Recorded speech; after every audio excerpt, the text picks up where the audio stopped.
Okay, Catherine, good morning. Just wanted to share with you another student's outline, which seemed to be pretty good.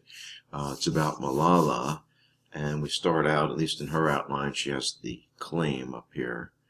Malala shows the world what it means to be a nonconformist by campaigning for this, speaking out for this, and keeping true to her beliefs despite consequences. I might suggest with this individual, since her first Roman numeral being the status quo, I guess, part of the paper about homeland and childhood, I'd probably have that for the first part of her claim. But regardless, let's move on a little bit.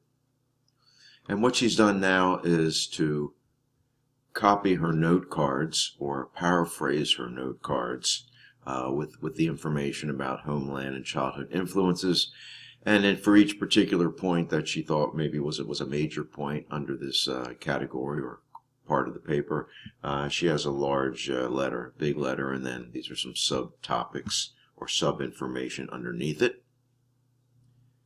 Going down here, and then we have some family influences as well. The second part of her paper, which is her shift or the cause of Malala questioning, let's say, the government's or the Taliban's persecution or oppression of education in Pakistan. We have the date, which is when Malala and her classmates were attacked. And then this student will talk about that for a bit. Doesn't have a lot of information, but I think this would be a good part for one of the multi-genres to add some more commentary. And then the third part of the paper is the aftermath and reaction. It's kind of a broad category, but at the same time, this is what she does in response to looking at her homeland, getting injured, and now trying to make a difference, spokesperson for education in the world. We have her campaign up here, some of the more information, a lot of information on this part. And then finally, she has some other things and ultimately awards. I don't know if she'll include all this in the paper, but certainly a lot of really good information. And hopefully you can see how it was set up.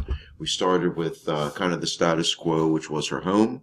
From there, the catalyst or the shift, the challenge, if you will, to what was going on. And then ultimately, we have what the person has tried to do to reveal her nonconformity. And then we have the works cited.